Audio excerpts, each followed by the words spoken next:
Assalamualaikum warahmatullahi wabarakatuh. Halo Sobat Kreatif, bertemu lagi dengan saya Nini di acara Bincang Ramadan di WTV, Wedomartani TV. Semoga saat ini Sobat Kreatif dalam keadaan sehat walafiat dan semangat dalam menjalani hari-hari, terutama di hari-hari Ramadan ini. Terima kasih telah menonton video-video kami di Wedo TV channel. Nah, perjumpaan kali ini kita telah dibersamai dengan Bapak Mujibur Rahman. Kita akan membahas terkait dengan organisasi kepemudaan atau organisasi milenial, bisa kita sebut saat ini. Nah, sambil menonton channel ini, kalau Sobat Kreatif belum subscribe, bisa subscribe dulu di Wedo TV channel supaya menambah semangat kami dalam membuat konten-konten yang seru, menarik, dan tentu positif untuk Sobat Kreatif semua.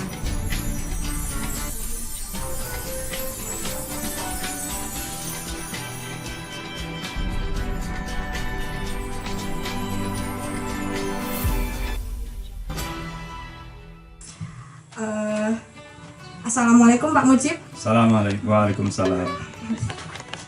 Bagaimana kabarnya hari ini Pak Mujib? Alhamdulillah masih dalam kondisi sehat dan bugar. Alhamdulillahirobbilalamin.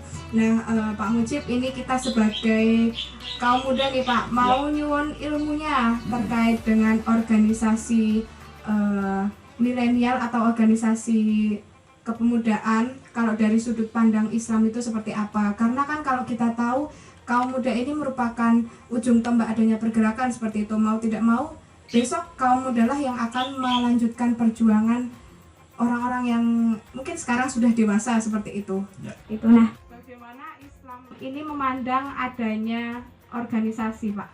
Ya. Terima kasih Mbak Nini. Jadi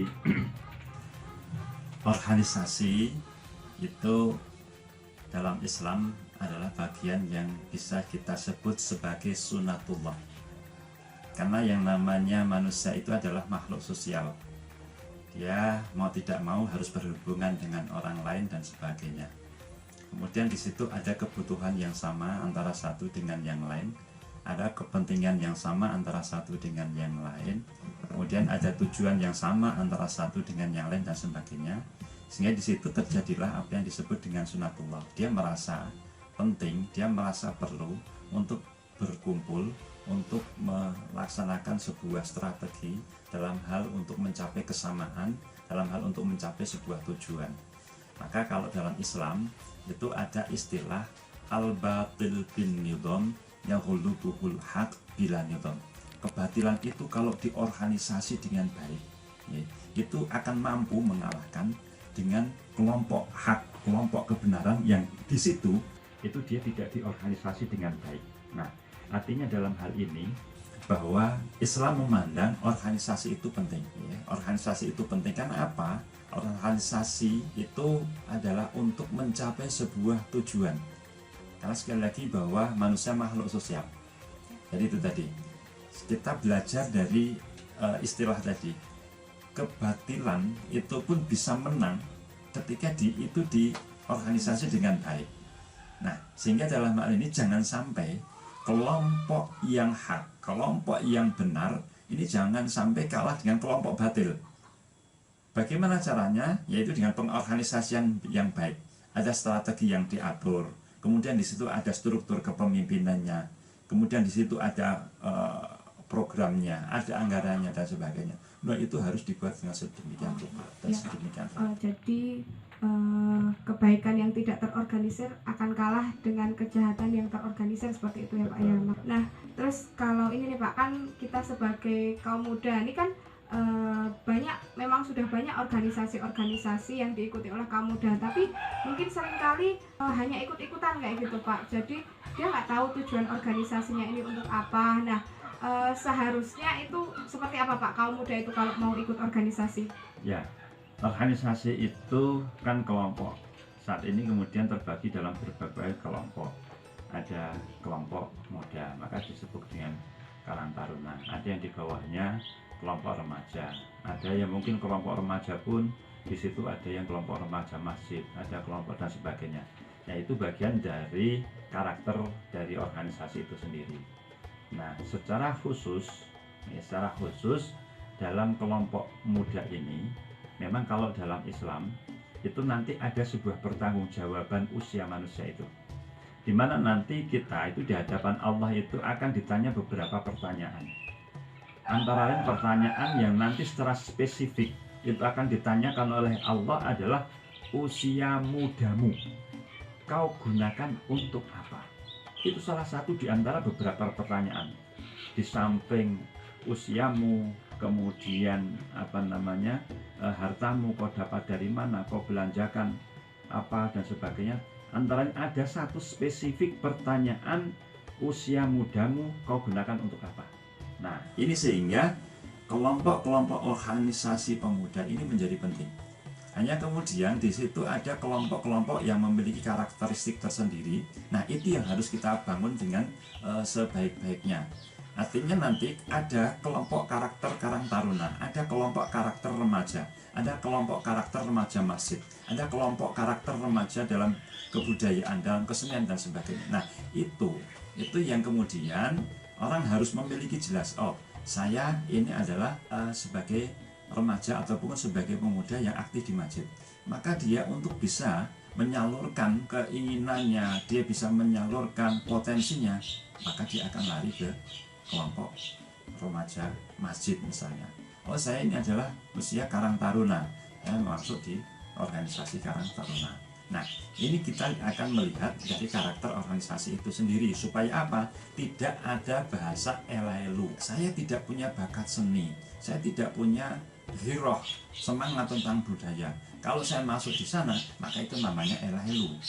Nah, saya misalkan senang dengan membaca, maka saya akan membuat kelompok studi, kelompok organisasi yang di situ terdiri dari orang-orang yang senang membaca. Maka di situ nanti akan match antara satu teman dengan yang lain, sehingga komunitas itu nanti akan match. Itu yang nanti akan organisasi itu akan kemudian bisa berjalan. Itu antara lain ketika kita bicara tentang ada kelompok yang mungkin orang aku main melu-melu di sini. Tetapi bahwa melu-melu itu juga ada baiknya. Karena ketika seseorang itu menyendiri, dia tidak mau berkelompok, karena memang fitrahnya manusia itu adalah makhluk sosial, maka diawali dari melu-melu, kemudian dia mengenal dengan teman, kemudian dia mengenal dengan organisasi, dia mengenal dengan tujuan dan sebagainya, maka dia kemudian bisa masuk di situ dan dia bisa berkiprah di situ, sehingga nanti dia akan bisa menjadi bagian dari teman yang lain, dia juga akan bisa memberikan manfaat kepada orang yang lain. Jadi juga melu-melu itu juga tidak konotasi negatif. Dia juga bisa berperan diawali dari bahasa melu-melu itu. Oh, jadi mungkin di awal tidak semua orang sudah tahu tujuannya gitu ya Pak. Mungkin ada beberapa orang yang belum tahu tujuan dia untuk apa, dan diawali melu-melu akhirnya dia tahu tujuan berorganisasi apa. Di melu-melu tidak semuanya adalah berkonotasi negatif. Karena itu bahasa awalnya untuk mengenal dari sebuah organisasi. Mungkin dia sudah masuk, oh ternyata saya tidak cocok, oke saya beralih kepada organisasi yang lain yang cocok dengan itu. Maka dia akan mengenal dirinya melalui organisasi yang diawali dari melu-melu. Oh iya Pak, terus kalau ini Pak, kalau misalnya nih kaum muda nih sudah masuk ke organisasi, nah kalau udah tuh harusnya dia terus bersikap apa kayak gitu Pak? Karena ya memang mungkin ada beberapa yang kaum muda yang melu-melu tapi akhirnya dia paham tujuan dan akhirnya dia mau jadi penggerak. Tapi ada juga yang akhirnya dia itu pasif gitu Pak di organisasi dan akhirnya mungkin tidak aktif atau apa ya, mungkin kalau di organisasi kan biasanya ada bidang-bidang nih Pak. Nah bidangnya jadi kurang aktif seperti apa. Nah harusnya itu ketika kita sudah masuk dalam organisasi itu sikap kita itu seperti apa Pak yang harus kita jalankan? Kalau sudah masuk, yang terbaik adalah ya berperan aktif dimanapun dia ditempatkan. Kalau dia masuk dalam satu seksi, dia aktif sebagaimana seksinya.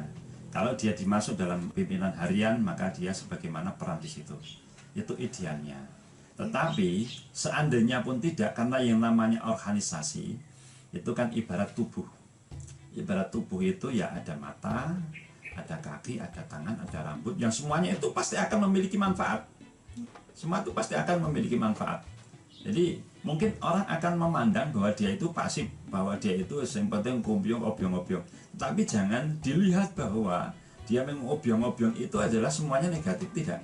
Dia pasti akan suatu saat akan memiliki manfaat. Dia pasti akan memiliki peran.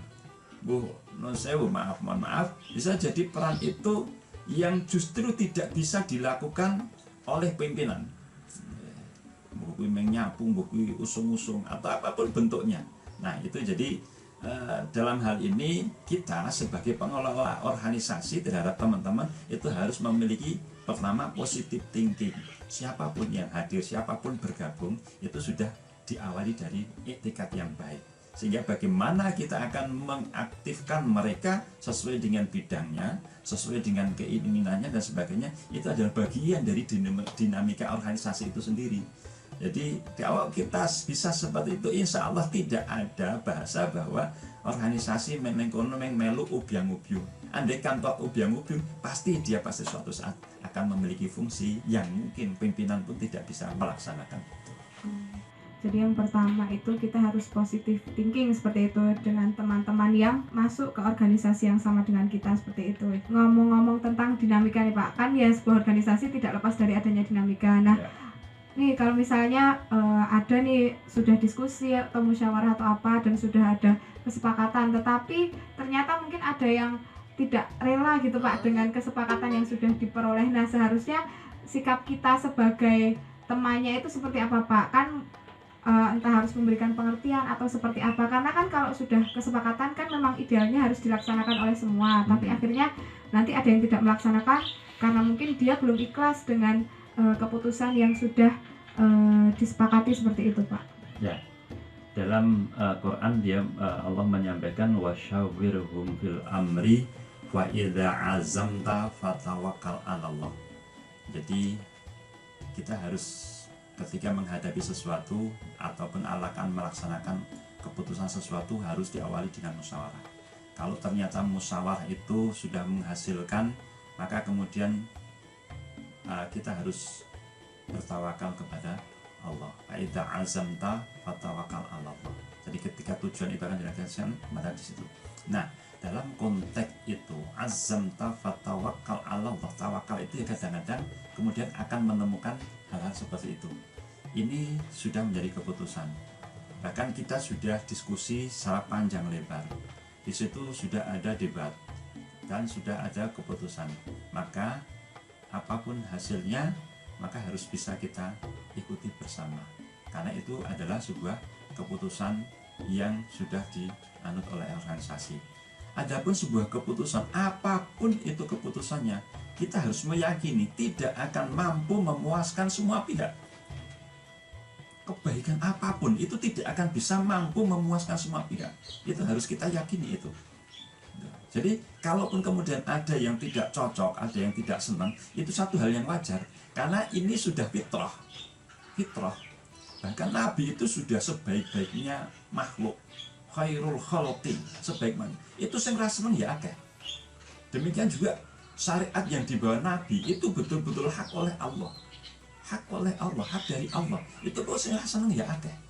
Atau bahkan dalam satu lingkup podo-podo umat Islam saja, itu sing orang lakoni ya akeh. Nah, itu harus dipegang. Karena apa? Seorang pimpinan harus memahami itu supaya apa? Dodone jembar. Ketika ada satu dua yang orang cocok, dia masih selalu mengkritisi, itu juga orang mutung. Dia akan punya keputusan bahwa oh ya, sejarah pun mengatakan demikian. Nabi yang terbaik pun juga banyak yang tidak senang bahwa keputusan tidak akan bisa memuaskan siapapun. Ini juga harus dipegang. Tetapi bahwa kita harus juga bisa menguongke bahwa ini adalah sebuah kenyataan. Tetapi orang lain pun juga harus bagaimana bisa mentaati bahwa oh ini sudah keputusan harus saya terima. Toh saya juga sudah dilibatkan dalam diskusinya, saya sudah dilibatkan dalam musyawarahnya. Nah ini nanti seperti itu. Tapi bahwa pada puncaknya yang namanya kepuasan tidak akan bisa oleh siapa. Mungkin Pak ya. Kan kalau di organisasi pasti ada pemimpin dan ada anggota seperti itu ya Pak ya. Nah terus mungkin beberapa kendala yang mungkin dihadapi oleh pemimpin gitu ya, istilahnya kan itu hanya peran ya Pak ya. Intinya kontribusinya tetap sama karena nggak ada yang kontribusi besar ataupun kecil, tapi hanya perannya saja seperti itu. Nah terus mungkin yang kadang dihadapi oleh pemimpin itu bagaimana supaya merangkul teman-teman yang ada di organisasi itu seperti apa Pak, supaya teman-teman bisa bertahan bertahan lama dan juga bisa sama-sama saling merangkul seperti itu, Pak? Ya, diawali dari sebuah asesmen bersama antara pemimpin itu dengan semua anggota.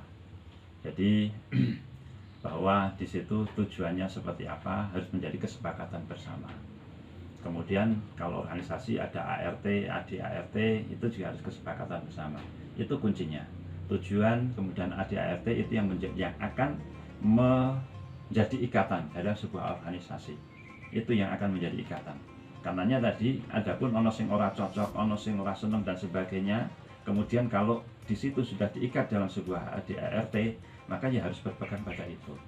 Nah, seorang pemimpin tadi diawali dengan asesmen bersama, kemudian yang kedua idealnya memang harus mengakomodir semua ide, pendapat maupun dari gagasan semua anggota. Tetapi bahwa perlu kita ketahui antara satu orang dengan yang lain itu pasti memiliki pendapat yang berbeda, dan itu harus kemudian bisa dikumpulkan, kemudian bisa disatukan.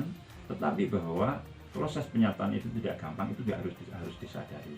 Sehingga dalam konteks ini idealnya seorang pemimpin harus bisa merangkul adalah benar, tetapi bahwa kemampuan pemimpin itu memiliki sebuah keterbatasan itu juga harus diakui, sehingga ketika dia tidak bisa berhasil merangkul keseluruhannya, jangan menyalahkan dirinya sendiri, karena memang ya itu juga fitrah seperti itu tadi. Pasti ada perbedaan, itu adalah sebuah fitrah, tetapi bagaimana asesmen melalui ADART itu yang kemudian harus dijadikan pegangan dalam sebuah organisasi itu. Terima kasih banyak Pak Mujib yang sudah menyampaikan banyak hal dan juga menjawab banyak pertanyaan. Nah, mungkin ada hal-hal lain yang mau disampaikan oleh Pak Mujib terkait organisasi kepemudaan. Baik, pemirsa yang dimuliakan Allah, jadi organisasi ini sebuah media untuk mencapai sebuah tujuan yang mulia. Nah, hanya saja organisasi ini tujuan yang mulia, tujuan yang besar itu tidak bisa dicapai dalam sebuah organisasi besar. Biasanya melalui organisasi-organisasi kecil. Nah, ini sehingga dalam sebuah organisasi ini kita harus menyadari bersama kalau ini tujuannya adalah mulia. Sehingga dalam hal ini harus kita awali ketika kita masuk dalam organisasi, harus diawali dengan niatan yang baik. Ini. Kemudian selanjutnya pegang asesmen bersama dalam bentuk ADART yang sudah disepakati, karena itu yang akan menjadi ikatan dalam sebuah organisasi itu. Kemudian yang ketiga, jaga antara satu dengan yang lain dalam sebuah susunan organisasi itu, personalnya itu jaga keharmonisannya, jaga persaudaraannya, karena yang namanya perbedaan itu adalah satu hal yang fitrah, tetapi itu harus kita jaga. Kemudian yang bukan hanya dalam satu organisasi, mungkin juga dengan organisasi yang lain, karena satu organisasi dengan organisasi yang lain ini adalah sebenarnya adalah sebuah wadah organisasi yang dalam bentuk bangsa untuk mencapai sebuah tujuan yang mulia, yang mencari ridho dari Allah Subhanahu wa Ta'ala. Terima kasih. Dan Sobat Kreatif semua, demikian perjumpaan kita di acara Bincang Ramadan. Terima kasih sudah menyimak tayangan kami pada hari ini. Untuk teman-teman semua yang mungkin punya ide-ide next kontennya apa nih, nah bisa komen di WedoTV channel supaya nanti bisa kita bantu untuk membuatkan kontennya seperti itu. Nah, terima kasih juga kepada narasumber kita Bapak Mujibur Rahman yang telah membersamai kita sampai dengan akhir acara ini. Saya Nini undur diri dari ruang Anda. Terima kasih, sampai ketemu lagi di lain kesempatan. Wassalamualaikum warahmatullahi wabarakatuh. Salam kreatif.